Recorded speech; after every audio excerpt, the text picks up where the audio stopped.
It gives me great pleasure to welcome Moya Greene, Chief Executive Officer of Royal Mail, to the Canadian Club of Toronto. Despite having to cross several time zones to reach us, Ms. Greene, of course, is no stranger to these parts. Born in Newfoundland, she established herself as a formidable Canadian leader before venturing across the pond to Great Britain. Being connected to one another is as vital and important today as it was in 1517 when the Royal Mail, the world's oldest postal service, was founded. But the challenge which faces all mail delivery services is how to change and remain relevant and viable in an area of instantaneous communication. Despite the decline of pen pals and weekly letters home to mom, rising fuel and labor costs, and the advent of e-cards and electronic bills, the statutory universal service obligation to deliver the mail continues. Prior to joining Royal Mail in July 2010, Ms. Greene was President and CEO of Canada Post Corporation. It should be noted that during her tenure, Canada Post was profitable. She has considerable experience at the highest levels of some prominent Canadian corporations, among them CN, TD Securities, CIBC, and Bombardier. She's currently a director of the board of our beloved Tim Hortons. It is that experience and her considerable drive and determination that made her an obvious choice for the list of Canada's top 40 female corporate executives and one of Canada's most influential women. Ladies and gentlemen, please join me in welcoming to the Canadian Club of Toronto our very special guest, Ms. Moya Greene.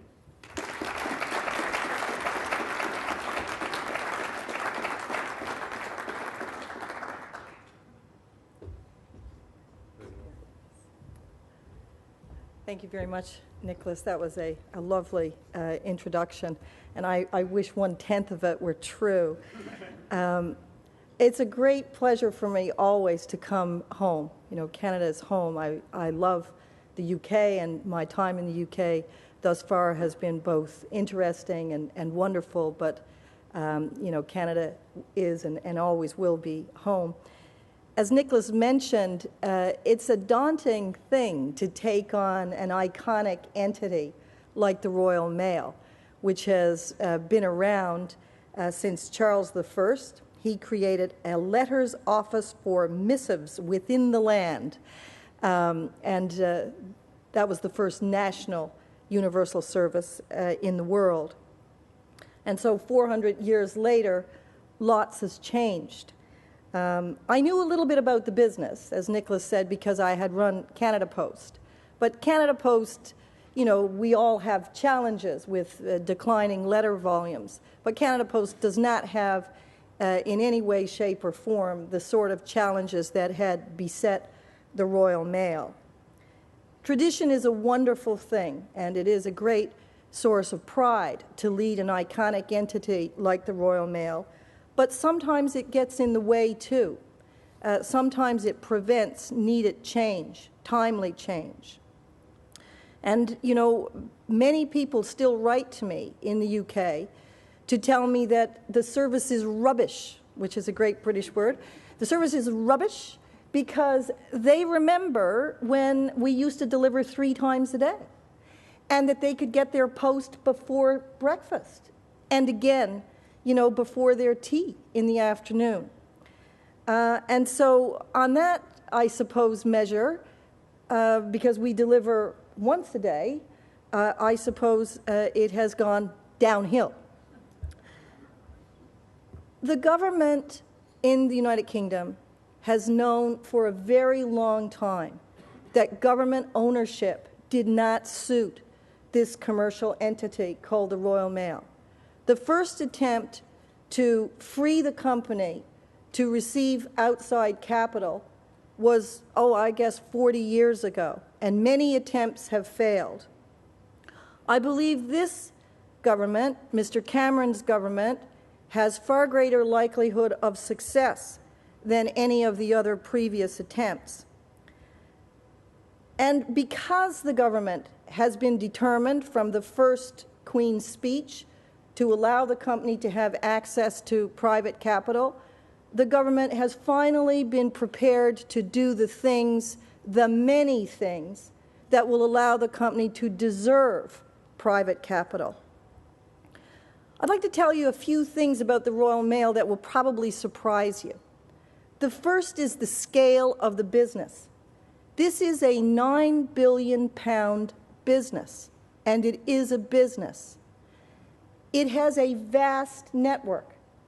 It has the responsibility to pick up mail from 80,000 businesses and 115,000 pillar boxes, that's what we call them in the UK, every day, and in the case of the pillar boxes, twice a day, whether there's anything in the pillar box or no.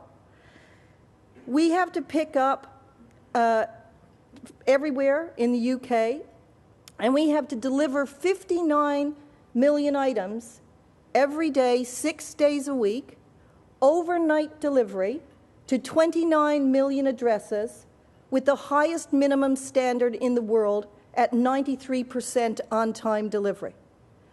So, you know, to people who remember 3 deliveries a day, it's probably rubbish.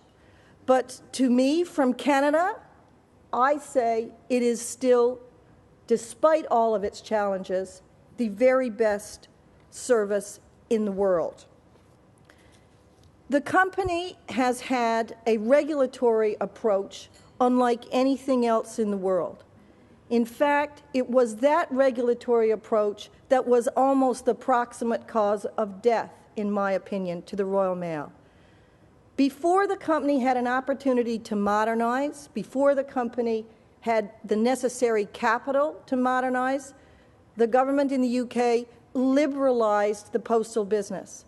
It liberalized the postal business just in time to see one of the fastest declines in any business ever. So it is, I think, a reasonable question to ask, how sensible was it to induce new competitors into a declining business? And how sensible was it when the Royal Mail was struggling and spending literally billions of pounds to take sortation capacity out of the system in response to the decline in letters? How sensible was it for the regulator to incent new players into sortation by guaranteeing those new players a margin at the expense of the Royal Mail? Well, the predictable happened. Within a 4-year period, the Royal Mail lost 50% of business mail in the UK. These companies made money at the expense of the Royal Mail. On the other hand, the regulator made the Royal Mail deliver the competitor's mail. And to deliver the competitor's mail at a price that was set by the regulator, and that price ensured that the Royal Mail lost £120 million a year on every piece of mail that it delivered for the competitors.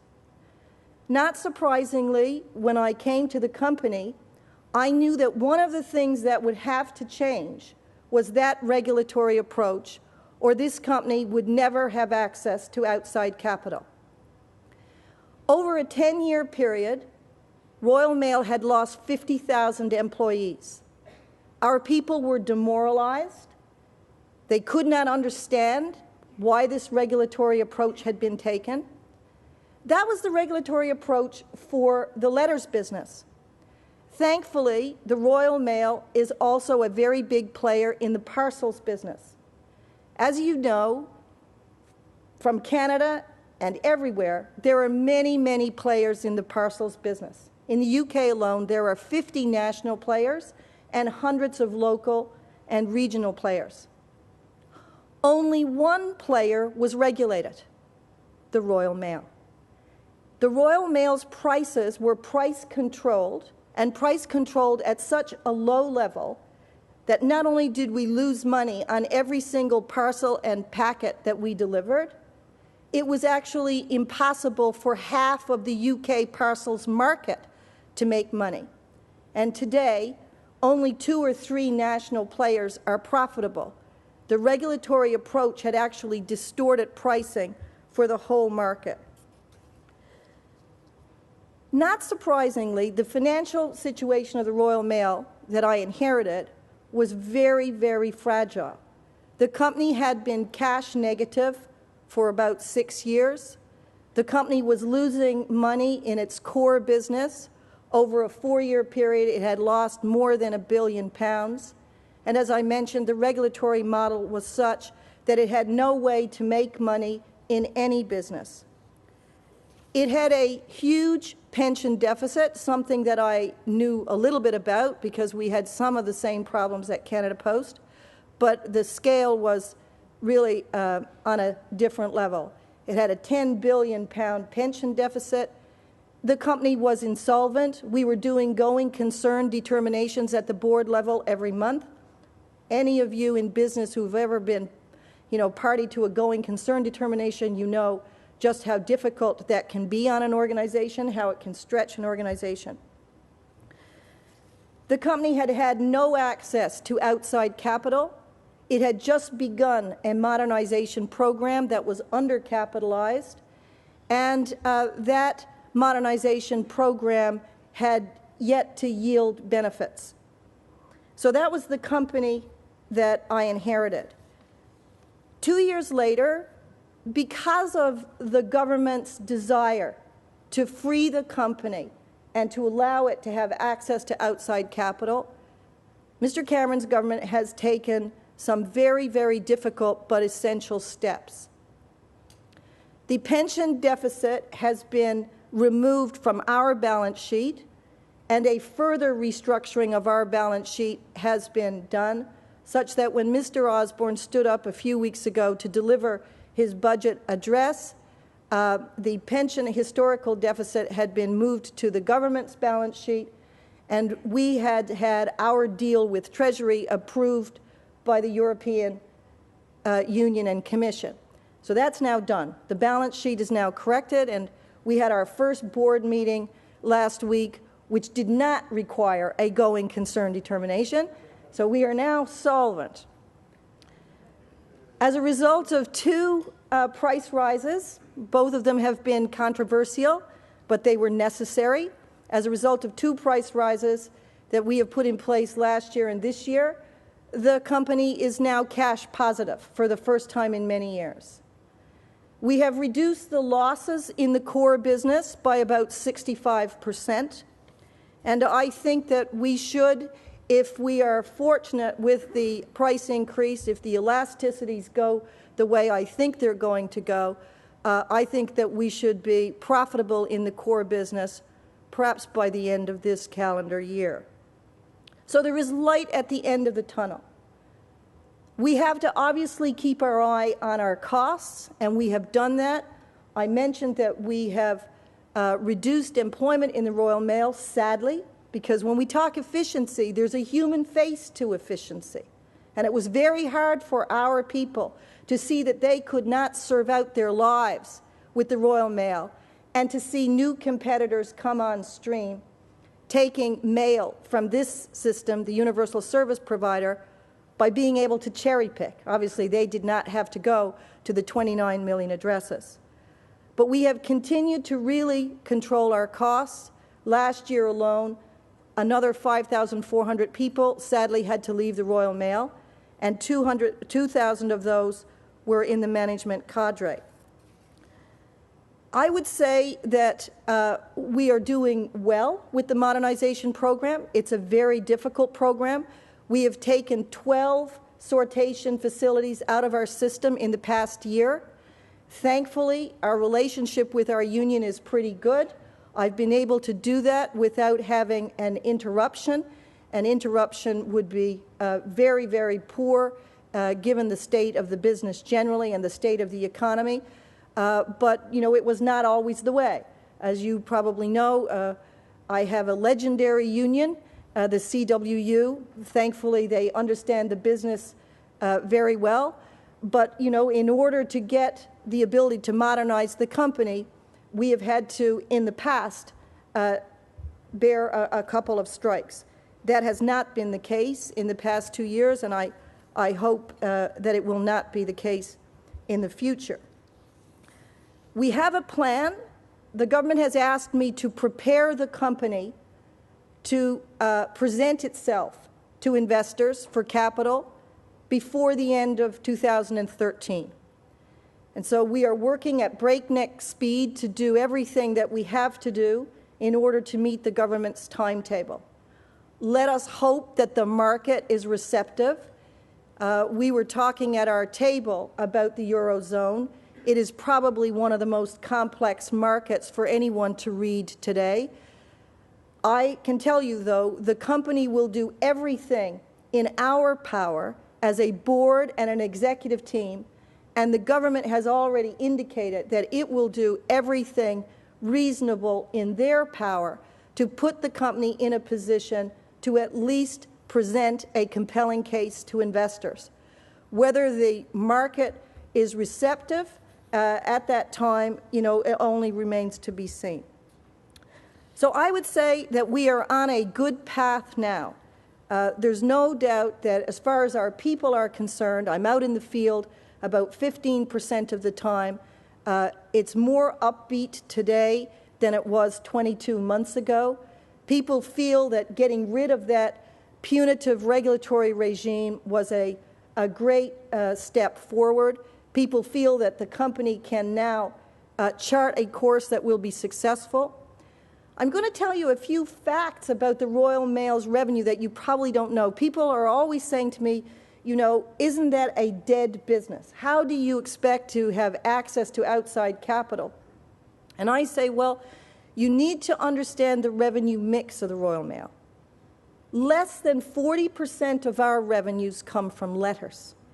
Less than 40%. 25% of our revenues do not come from the UK. We have 3 parcel companies in the Royal Mail, one in the core foot network, another Parcel Force. Parcel Force is one of the most profitable parcel companies in the UK. And we have a jewel of a parcel company that operates in the rest of Europe called GLS. It's probably the most profitable privately held parcel and logistics company in the world. 55% of our revenues today are in parcels and packets. We have another £1 billion of revenue in media, in direct marketing mail. These are the 2 businesses that will be the source of growth for the Royal Mail. And the entire modernization program that we have underway in delivery is to prepare our people to deal with this changing traffic mix. Fewer envelopes, more parcels and packets. You cannot carry parcels and packets of those volumes on your back or on a bicycle. So I've sadly had to say the bicycles have to go. And, you know, more and more of our people are going to have to find themselves doing their rounds with vans, with small vans. So that is the modernization program that's underway. We have about 1/3 of all delivery offices. We have 1,400 delivery offices in the Royal Mail. 1/3 of them have already been enabled to take this traffic. There's no question that this is wrenching change for our people. Our people are used to having a lot of autonomy on their routes. They're used to being on foot. They're used to being out early. They're used to being finished early. Now, in order to be a premier parcel delivery company, they're going to have to be in vans. The start times and the end times are going to be different than they are today. But there is a very strong future for Royal Mail people in this business. Why do I say that? I say that because we already have 37% of the market in the UK, and with the price increases that I have just instituted, we will still be the value proposition in the UK. And so I'm very optimistic about the business. In the direct media business, people say, well, you know, media's moving online. Yes, that's true, but not really for very long and not for everything. The highest return on marketing spend today is not online, it's not posters, it isn't broadcasters. The highest return on marketing spend is, in fact, a very cleverly designed piece of mail. I like to tell people that when Google wanted to acquire customers in the UK, they used the Royal Mail. So with that as the, I think that outlines pretty clearly where we're headed. We will be the premier delivery and media company in the UK. I think we're already on our way, and our presence in the market by the scores of our customers is very high. And when companies like Sky News, trying to market their new Formula One station, come to the Royal Mail and let the Royal Mail look after that first piece of customer acquisition, I think that tells you that there is a very strong place for the Royal Mail in media as well. Thank you very much for giving me this opportunity to talk about my favorite topic. And watch this space at the end of 2013, and let's see how well we go in getting capital into the Royal Mail. Thanks a lot.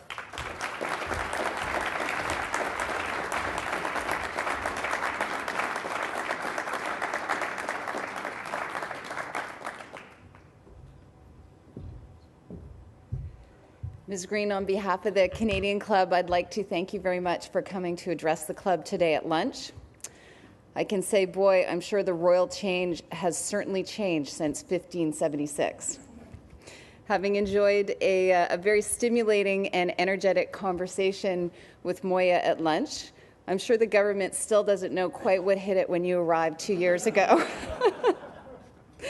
But I'm sure they're thrilled with the results. It's pretty incredible. In less than 2 years, you've managed to, 1, bring the company to solvency, 2, bring cash positive results, and 3, it looks like you're almost on the verge of profitability, which, as many of you in this room would know, bringing that kind of change in an old and dusty organization is no small feat.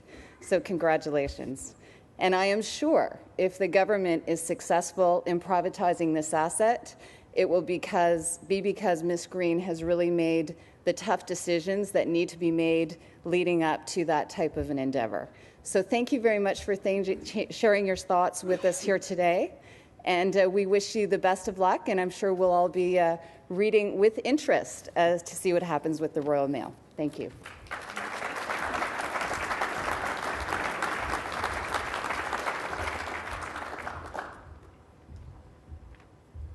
Thank you very much, Susan, and thanks again, Ms. Greene.